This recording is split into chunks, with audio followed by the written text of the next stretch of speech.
If a solo founder was to create an application like Shopify, would this be possible, or are there certain regulatory requirements that would make this impossible? Example, to accept credit cards and store customer Stripe IDs/merchant credentials in order to make transactions on behalf of their accounts.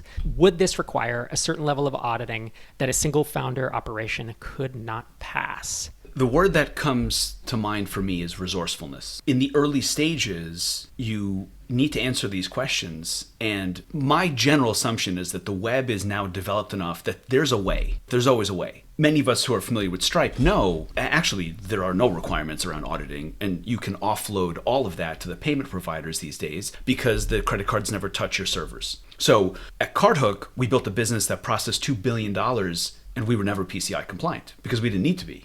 Because modern web and payment processing technology allows you to do that. Now, sure, it's important to know that, but the real thing is to be able to figure that out. To go look and do the research and dig around and figure out what services do I need to stitch together to make the solution that I have in mind possible.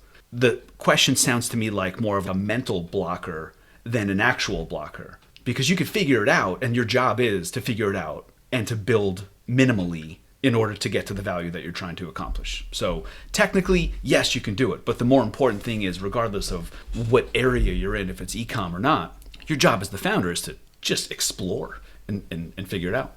Yeah, I think that's a great summary of it. And I think a nice Google of this, asking Stripe, looking, other folks have built apps like this in the past. It feels like if you're bootstrapping it, but you got to think a lot about security and of hashing and storage. My experience with Stripe IDs is that, like you said, you don't need to be PCI compliant to do it. But I haven't built an app like this, right? So this would be a research and a conversations with folks, whether in MicroConf Connect or on Twitter or whatever you can. And then this is one of those things where if you're storing Stripe IDs and you're bootstrapped, that's probably the way to do it, assuming you can. I'm not giving you advice to do it or not. But this is also the reason that some companies raise money. If you look back at Gumroad's story, they originally, I think, were going to use other payment processors, or maybe they even did tie into other payment processors, but they wanted to become their own payment processor. And I remember talking to someone on the inside, it wasn't Sahil, it was someone else at Gumroad. And I said, you guys raised like a lot of money. You raised like $7 million after bootstrapping for a while. And he said, yeah, in order to go to banks and get the permission to become a payment processor, we needed to raise buckets of money. And I think that's probably true. It lends some credentials of we have $7 million in the bank and we're backed by XYZ brand name venture capitalist. And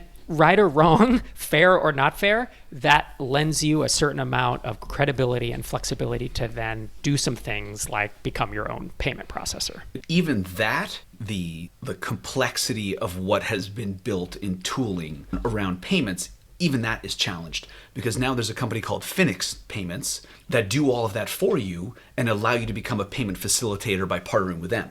So maybe it still costs a few $100,000, but not a few million. So I think generally a bias toward this is possible. We're going to just figure out what services are out there to make it possible in the way we need it to be, as opposed to a bias toward, I guess I can't do it because I'm solo and I don't have the resources. Like that, I think that's the general approach for me.